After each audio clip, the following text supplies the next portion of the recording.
Pertemuan Siswa, founded by Ki Hajar Dewantara, was a revolutionary step in Indonesian education. It provides equal learning opportunities for all, ensuring the value independence and nationalism.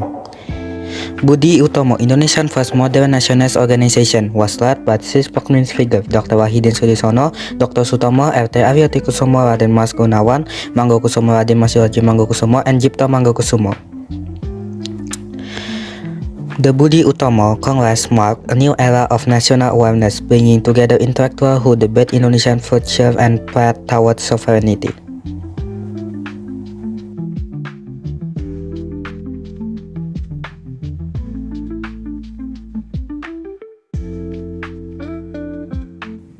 In here we can see the little miniature of Museum Awakening. You can see the glimpse of it. There is a sport field, office counter, dormitory, classroom, assembly hall, laboratory, canteen, anatomy room, and kitchen. Three statues stand in remembrance of those who once lived and studied here, young minds who would become pioneers of national awakening. Now the room is very silent, no voice, no footsteps, only echoes of the past remain in this place that once nurtured the great thinkers. And here we can see maybe a forgotten belonging or a reminder of dreams. You can see a Sofia dormitory house, a medical student providing not just place to live but space where idea and independence were born. The Memorial Hall represents the legacy of Sofia, capturing the face and moment that sparked Indonesian national awakening. A tribute to those who paved the way for independence, ensuring they are never forgotten. Sofia students train with this medical instrument, mastering the skill needed to serve the people. A tool for restraining patient, ensuring stability, forceps, essential for delicate operation and extraction, a rare tool used for early medical diagnosis, a testament to the era's innovation, an early device for monitoring heartbeat, laying the foundation for modern cardiology, a storage for blood tests. Now only one tube remains. Here we can see many tools: a sterile gas for wounds, bed covering ensuring cleanness and comfort, a storage space for syringe tool that offers medical treatment and vaccination, bandage and surgical wraps protecting wounds and aiding.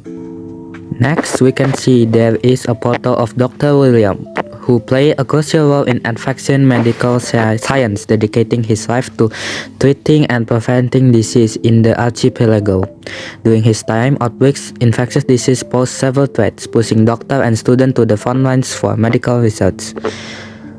And then you can see there is a children photo, who are among the most vulnerable. This image reminds us of the struggle faced in the fight against epidemics. You can see an electrodiograph. This radio serves a vital communication tool, delivering news and medical updates during a time rapid of change. It's very advanced for its time, help medical students and doctors analyze internal conditions with greater accuracy. In here, you can see the school cluster, who used for demonstrating the effect of trauma and aiding in anatomical research. Students use this for medical research. You can see the description. In here, you can see many small instruments for medical procedure like dental probe, a mouth mirror, allowing doctor to feel hard to see, a biopsy instrument used for extracting tissue, and a tonsillotomy, designed for removing tonsil with precision. Here you can see a device for breathing support for patients with respiratory distress, making an early advancement in medical care. And then you can see the Röntgen, who is part of the medical equipment collection at the National Awakening Museum, once used at Sofia to support medical education. And in here we can see surgical table, who was used by Sofia students to study human anatomy, preparing them for medical challenge ahead. Here future doctors hone their skill, learning the intricacies of the human's body to hand-on practice. You can see the example from this statue. You can see its organ.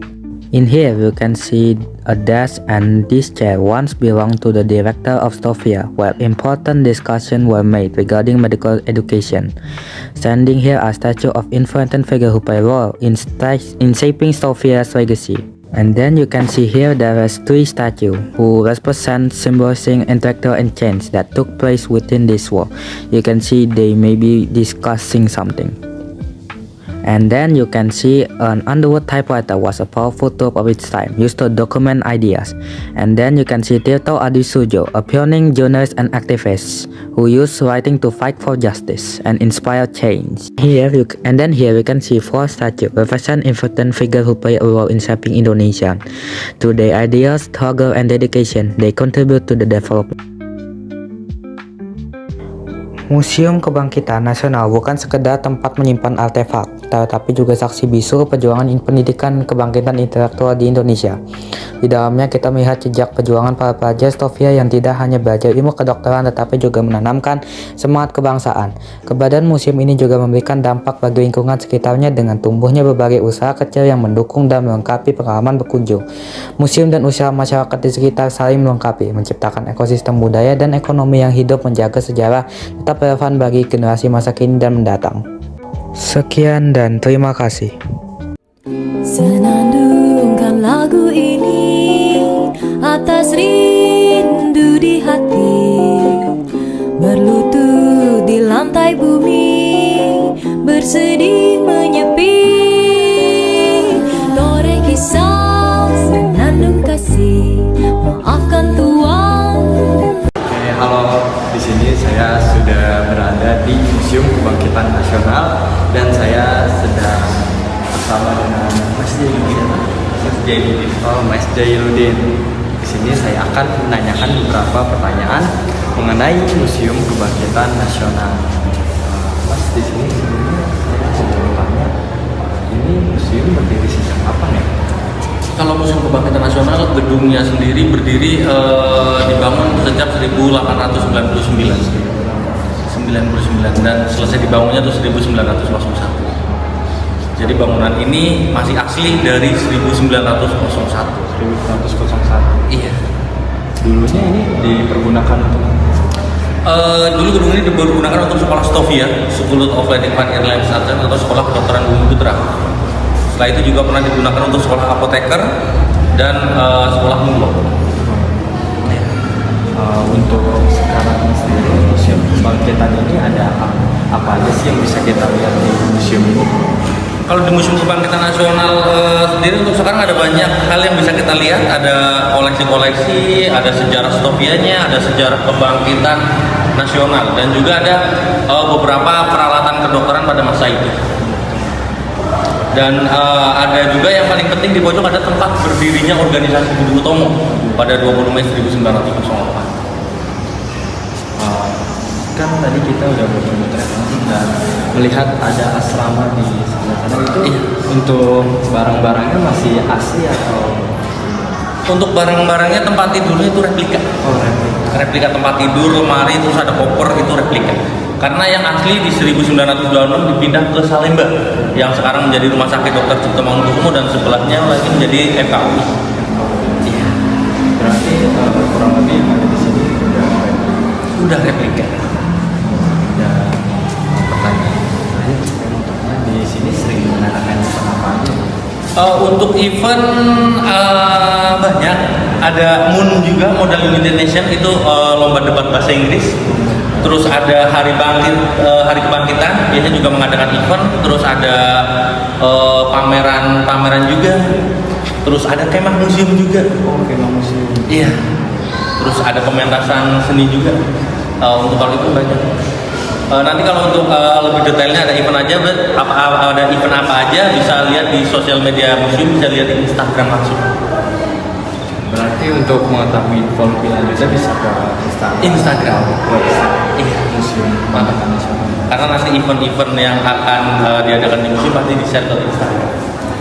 Baik, mungkin itu saja wawancara dari kita. Terima kasih ya Mas sudah sama-sama. waktunya untuk diwawancarai. Salam.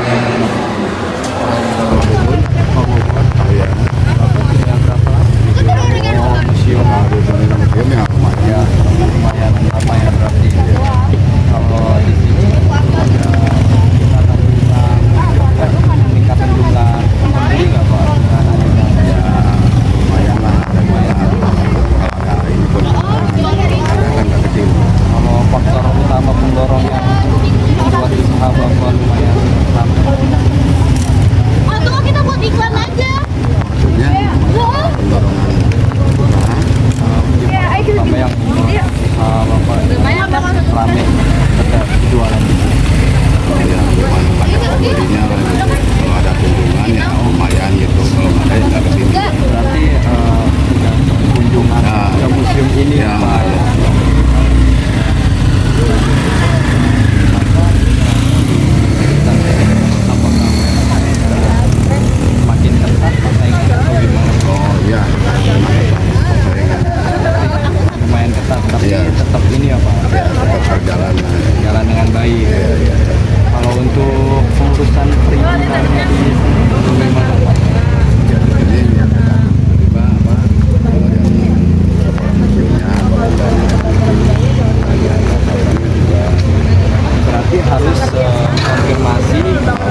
di sini ya Pak?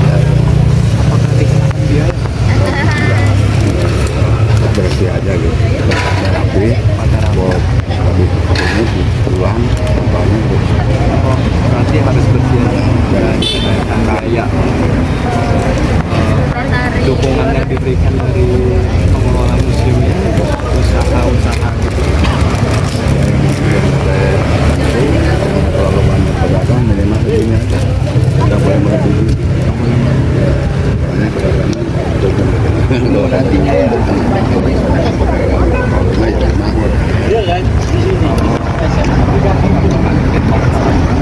Peraturan atau kebijakan yang abang Masih ada, tapi belum pernah menghadapi. belum pernah. Kalau fasilitas ini bapak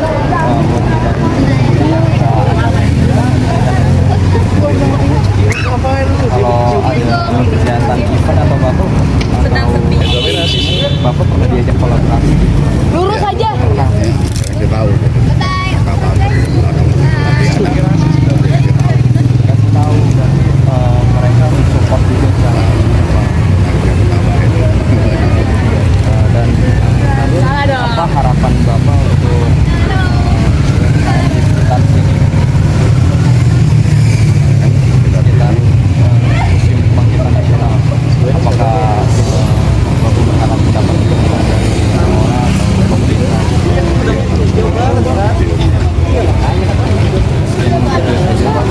Ya, sebelumnya maaf mengganggu ya Pak. Nggak apa-apa. Terima kasih banyak ya. Ya, sama-sama ya.